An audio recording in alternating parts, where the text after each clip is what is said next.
Hello, everybody. I'm Ralph Vacchiano here with our SNY NFL draft expert, Rich Cirminiello, talking about the Giants, who have the #2 overall pick in the NFL draft and really sit in the power position. A lot of people don't know what they're doing. To me, it has seemed all along that the question is simply, do they draft their franchise quarterback of the future, or do they go with Saquon Barkley?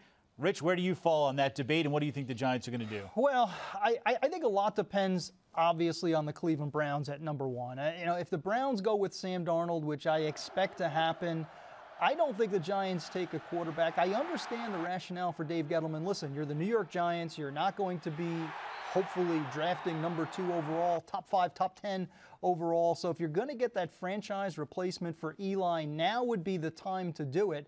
But I don't know if a Josh Rosen, Baker Mayfield, Josh Allen, Lamar Jackson, I don't know if any of these kids are going to fit the Giants at #2. So it's Sam Darnold. And if not Sam Darnold, I think you go for the best player available, which in my case is Saquon Barkley. I think he's a difference maker on all 3 levels. He can run, he can catch out of the backfield, can contribute to special teams if you want. And oh, by the way, a phenomenal member of the community. I think he's a perfect Giant at #2. You combine him in the backfield with Eli, Odell Beckham, Evan Ingram at tight end. That's a potent offense. You know, I've said all along that I think if you're a general manager of a team like the Giants with a 37-year-old quarterback, you're crazy if you let a franchise quarterback get past you, even for a player like Barkley or Chubb. But the big question is it a franchise quarterback? And like you said, if they're sold on Darnold, I think they have to take him. If not, you move on. Let's put a pin in the quarterbacks, though. Let's assume that they've decided Darnold's the only guy and he's gone, or we don't see a franchise quarterback here. Is there anybody else other than Barkley who becomes sort of that transcendent player that they have to get that can really change the shape of their franchise? Well, for me, there's one transcendent player. Now, he plays a position that doesn't normally get picked this high, and I don't know if the Giants will go this route. But if you asked me 15 years from now, who is being fitted for a gold jacket in the Hall of Fame? That's Quentin Nelson, the offensive guard from Notre Dame. I think he is the single best prospect in the NFL draft. I think he's the cleanest prospect. Again, offensive lineman, not sexy. You have that opportunity to get a franchise quarterback. But I really like the possibility of Dave Gettleman trading back a few spots, one of those really quarterback-hungry teams.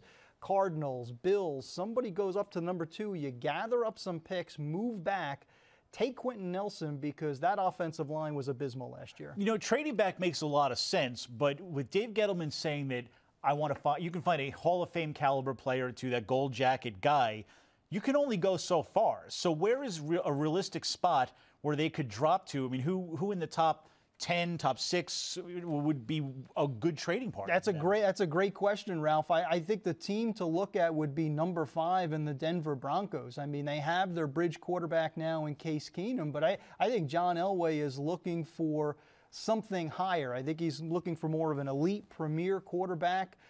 Is that Josh Rosen at #5? I like the mix of Rosen and the Broncos. Rosen learning from John Elway, Gary Kubiak. I think in that building you have some really good mentors. So I think possibly Denver at 5, you'd still be able to get one of those big linemen, whether it's Quentin Nelson or on the defensive side, Bradley Chubb. Well, let's say, obviously, it's hard to project a trade and who's going to offer what. So let's say for a second that the Giants do stay put at #2 and it becomes Saquon Barkley is their guy. Is that, even as good as he is that too high for a running back? I think this type of a running back, and I think Saquon has started to hear a little bit about the so-called running back bias that exists. I think he's that good of a player. I think he's that much of a difference maker. Ideally, I don't like taking running backs that high because we've seen year after year all of these great Alvin Kamaras going back to Terrell Davis, year after Corey Clement. We can go on and on about those very late draft choices, running backs that are still productive. But I think Saquon is a true difference maker. I think he transforms an offense and really gives the Giants an opportunity with all of that skill position talent to compete to get back to the playoffs as early as 2018. All right, so you're on the clock at #2. Who do you think the Giants are taking?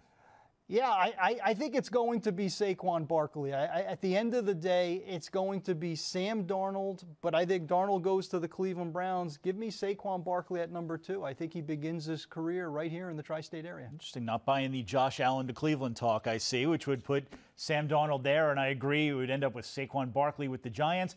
We'll find out soon enough. While you're enjoying the run-up to the draft, make sure you follow Rich Cirminiello on Twitter at Rich Cirminiello. Make sure you follow me on Twitter at Vacchiano, SNY, and read all of our Giants coverage and watch all of our Giants coverage on sny.tv/Giants. Thanks for watching, everybody.